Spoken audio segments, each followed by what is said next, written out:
സംസ്ഥാനത്തിന്റെ സവിശേഷമായ നേട്ടങ്ങൾ, ക്ഷേമ പ്രവർത്തനങ്ങളിലെ മാതൃകകൾ, ഇത്തരം കാര്യങ്ങൾ ഉൾപ്പെടുത്തിയാണ് 5 സംസ്ഥാനങ്ങളിൽ സംസ്ഥാന സർക്കാർ, പിണറായി സർക്കാരിന്റെ പരസ്യങ്ങൾ തിയേറ്ററിൽ അവതരിപ്പിക്കുക. 90 സെക്കൻഡ് ദൈർഘ്യമുള്ള പരസ്യങ്ങളായിരിക്കും 100 തിയേറ്ററുകളിൽ പ്രദർശിപ്പിക്കുക. ഇതിനായിട്ടാണ് ഇപ്പോൾ ഇൻഫർമേഷൻ വകുപ്പ് 18,19,843 രൂപ അനുവദിച്ചിരിക്കുന്നത്. ഈ നടപ്പ് സാമ്പത്തിക വർഷം 2024-2025 നടപ്പ് സാമ്പത്തിക വർഷത്തിലെ പരസ്യ ചിത്രീകരണത്തിനായിട്ടാണ്, പരസ്യത്തിന് വേണ്ടിയിട്ടാണ്, ഇതര സംസ്ഥാനങ്ങളിലെ പരസ്യം നൽകുന്നതിന് വേണ്ടിയിട്ടാണ് ഇപ്പോൾ ഇത്തരത്തിൽ തുക അനുവദിച്ചിരിക്കുന്നത്. ഡൽഹി, മഹാരാഷ്ട്ര, കർണാടക, ആന്ധ്രാപ്രദേശ്, മധ്യപ്രദേശ് ഈ പറയുന്ന 5 സംസ്ഥാനങ്ങളിലെ 100 തിയേറ്ററുകളായിരിക്കും പിണറായി സർക്കാരിന്റെ പരസ്യങ്ങൾ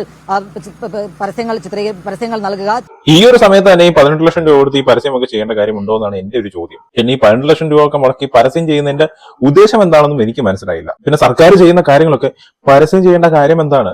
അത് ചെയ്യാൻ വേണ്ടിയിട്ടല്ലേ നമ്മൾ അവരെ വോട്ട് ചെയ്ത് അവിടെ ഇരുത്തിയിരിക്കുന്നത്. അപ്പൊ എന്തായാലും 18 ലക്ഷം രൂപ ഒക്കെ മുടക്കി പരസ്യം ചെയ്യുന്നതിനോടൊന്നും ഞാൻ യോജിക്കുന്നില്ല. ഇതിന്റെ